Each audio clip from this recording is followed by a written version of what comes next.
Bonjour à tous, j'espère que vous allez bien. Moi, ça va. Nous voici dans un nouveau moment où nous allons parler un peu, nous allons discuter, donc nous allons prendre les 6 ouverts d'aujourd'hui. Avant de commencer, remettons ce moment entre les mains de Dieu. Père éternel, Seigneur, nous voulons te dire merci. Merci, Seigneur, pour un nouveau privilège de pouvoir apprendre. Nous voulons remettre, Seigneur, comme pour habitude, ce moment entre tes saintes mains. Parle à travers moi, Seigneur, encore aujourd'hui, au nom de Jésus. Je prie, Seigneur, afin que tout ce que je vais faire, tout ce dont je vais parler aujourd'hui, Seigneur, puisse également toucher quelqu'un. Et je prie qu'à la fin de cette discussion, Seigneur, permet que nous puissions apprendre de toi et nous rapprocher de toi, Seigneur, au nom de Jésus. Merci à nouveau pour un nouveau privilège comme celui-ci. Nous ne prenons pas, Seigneur, cela pour acquis, mais nous voulons tout simplement te dire merci. Au nom puissant de Jésus, j'ai prié. Amen. Alors, le thème d'aujourd'hui, c'est ancien. Soyez un bon exemple. Donc là, justement, on va parler des anciens, faire un peu la différence entre les anciens et la jeune génération. Et le verset de mémoire est tiré du livre de Tite 2:7. Tite 2:7 qui nous dit, je lis au nom de Jésus, te montrant toi-même à tout égard un modèle de bonnes œuvres et donnant un enseignement pur, digne. Encore une fois, te montrant toi-même à tout égard un modèle de bonnes œuvres et donnant un enseignement pur, digne. Lorsqu'on regarde ce verset dans son contexte, on peut voir que ici, on s'adresse justement aux anciens. On attend des anciens justement qu'ils soient un modèle pour la jeune génération et qui puissent justement nous enseigner par de bonnes œuvres. Et c'est ce que nous allons voir ensemble aujourd'hui. C'est vrai qu'au-delà des mots, parce qu'aujourd'hui, c'est vrai que le poids des mots n'a plus forcément son importance. Ce que les gens regardent, ce sont les actions, ce sont les œuvres. Et je pense qu'on va prendre l'exemple, par exemple, d'un enfant. Aujourd'hui, un enfant ne va pas forcément faire ce que ses parents lui disent de faire, mais va tout simplement faire ce que ses parents font. Et je pense qu'on est tous familiers avec cet exemple-là. Et c'est pourquoi, en tant qu'anciens, c'est important que les anciens nous enseignent pas seulement basés sur des mots, ou leur enseignement ne soit pas seulement des mots, mais qu'ils puissent également pratiquer ce qu'ils nous enseignent. Et bien sûr, lorsque je parle de faire ce que nos parents font, ou le fait qu'un enfant fasse ce que ses parents font, ça peut être très bien positif comme négatif. Hein. Pas tout simplement se focaliser sur le négatif, ça peut être très bien positif. Et c'est pourquoi c'est important de tout simplement faire, de ne pas seulement faire, de ne pas seulement dire plutôt, mais de faire. Que les actions accompagnent les paroles qu'un parent peut dire à son enfant. Un autre exemple ou un autre point important ici, c'est que les enfants, faut savoir que les enfants s'inspirent beaucoup de leurs parents, car ce sont leurs premiers exemples. Les enfants à cet âge-là, à l'âge de par exemple 3, 4, 5 ans, leur premier exemple, ce ne sera pas forcément Jésus-Christ, parce qu'ils n'ont pas encore cette connaissance, ne sont pas encore arrivés à l'âge de maturité, à l'âge de connaissance ou de conscience. Mais justement, leur premier exemple à cet âge-là, ce sera leurs parents. Donc, c'est important que leur apprend, les enseigne, oui, la parole de Dieu. On n'enlève pas le fait que c'est important pour un parent d'enseigner la parole de Dieu à ses enfants. La parole nous dira également, élevez vos enfants selon la parole de Dieu, ainsi lorsqu'il grandira, il ne s'en éloignera pas. Donc, on n'est pas en train de diminuer l'importance qui est d'enseigner la parole de Dieu. Mais ce que je dis aujourd'hui, c'est que c'est important que les parents n'enseignent pas seulement par des paroles, ils puissent également accompagner cela par des œuvres. Donc, c'est un point ici vraiment à souligner. L'importance de faire aussi, de pouvoir pratiquer et la parole de Dieu exige aussi, nous demande en tant qu'enfant de Dieu de ne pas entendre seulement sa parole. Et je crois qu'il y a une prière ou un verset biblique qui le dit également, c'est que fais de nous non pas seulement des personnes qui entendront ta parole, mais permet que nous puissions également la vivre. Et je prie que Dieu nous en donnera la grâce de ne pas seulement entendre, mais également de pouvoir vivre sa parole.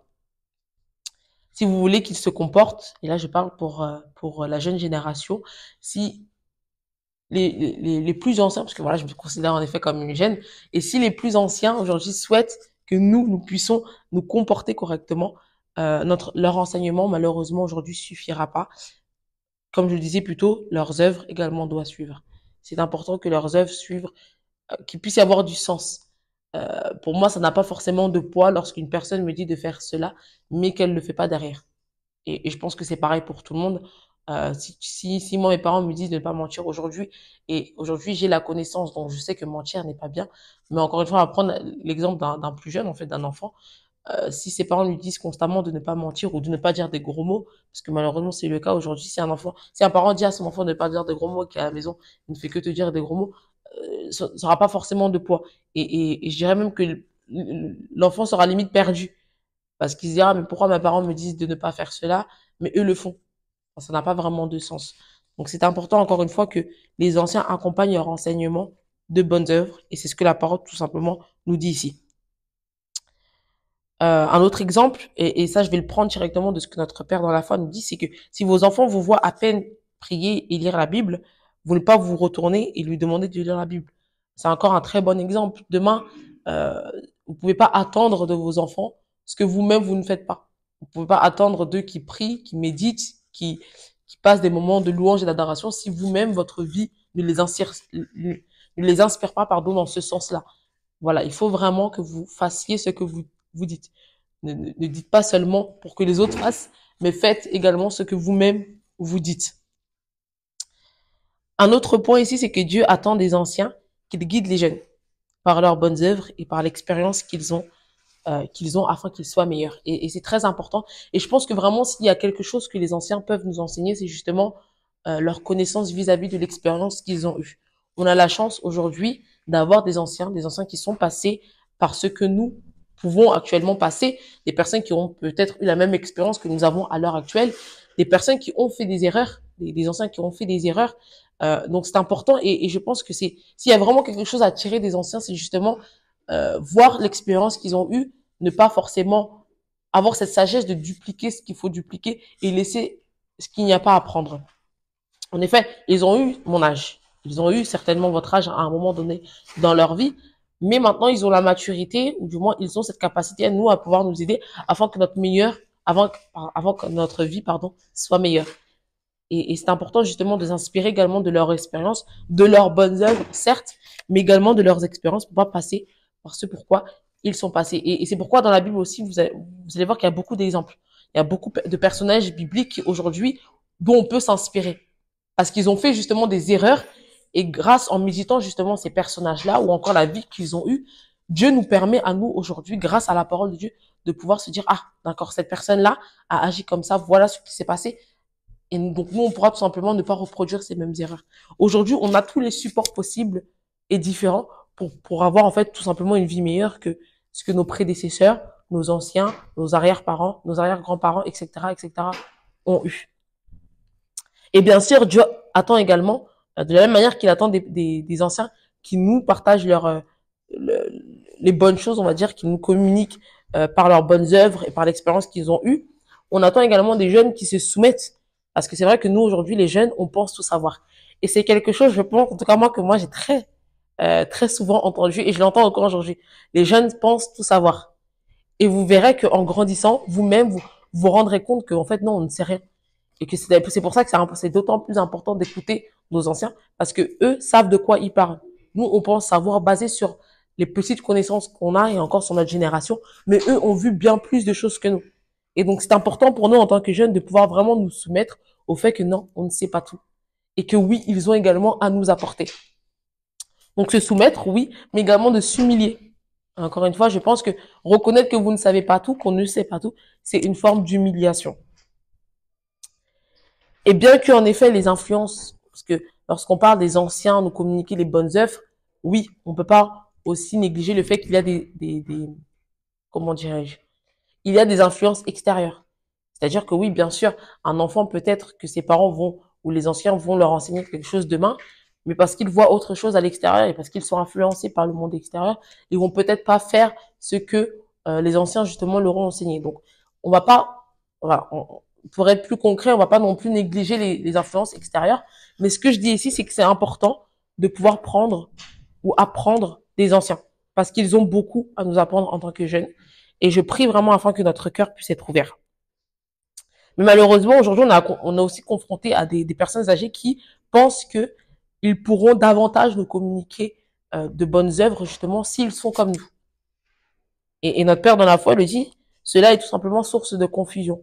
Vous ne pouvez pas, enfin pour moi, il n'est pas nécessaire de vous conformer, il n'est pas nécessaire d'être comme les jeunes pour pouvoir communiquer aux jeunes. Ce qui va communiquer davantage, ce sont vos œuvres, non pas seulement vos paroles ou encore votre style vestimentaire. Parce que oui, beaucoup pensent qu'en s'habillant de la même manière que les jeunes ou encore en parlant leur langage, ils pourront leur communiquer plus facilement.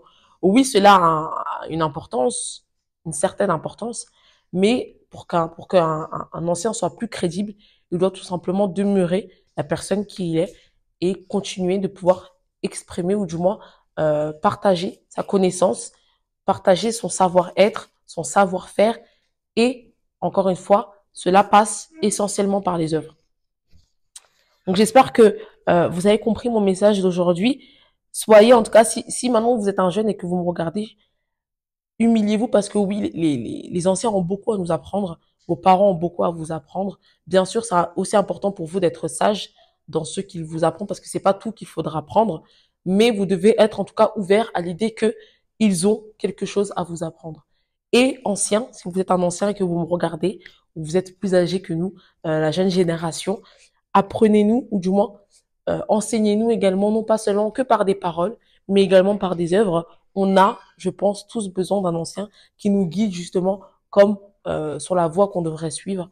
Et j'espère en tout cas que ce moment vous a béni, que vous avez appris. Je vais terminer avec l'action, le point d'action qui nous dit: assurez-vous d'agir de la même façon que vous voulez que vos enfants et les jeunes autour de vous agissent. Nous sommes, en tant que chrétiens, nous sommes des exemples justement pour le monde d'aujourd'hui. Nous sommes des ambassadeurs.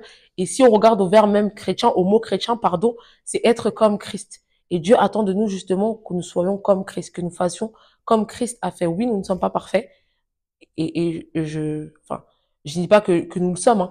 Oui, nous sommes pas parfaits, mais nous devons en tout cas essayer au mieux de pouvoir faire comme Christ a fait. Il est venu ici-bas pour nous montrer l'exemple, afin de pouvoir faire de nous des modèles, et nous devons quotidiennement essayer, en tout cas, de pouvoir être un modèle pour toutes les personnes qui sont autour de nous. Et je pense que le mot chrétien, le nom chrétien aura plus de sens lorsque nous cesserions de dire ce que Christ a fait, mais lorsque nous deviendrons comme Christ. J'espère que cela vous a béni. À très vite pour un prochain épisode.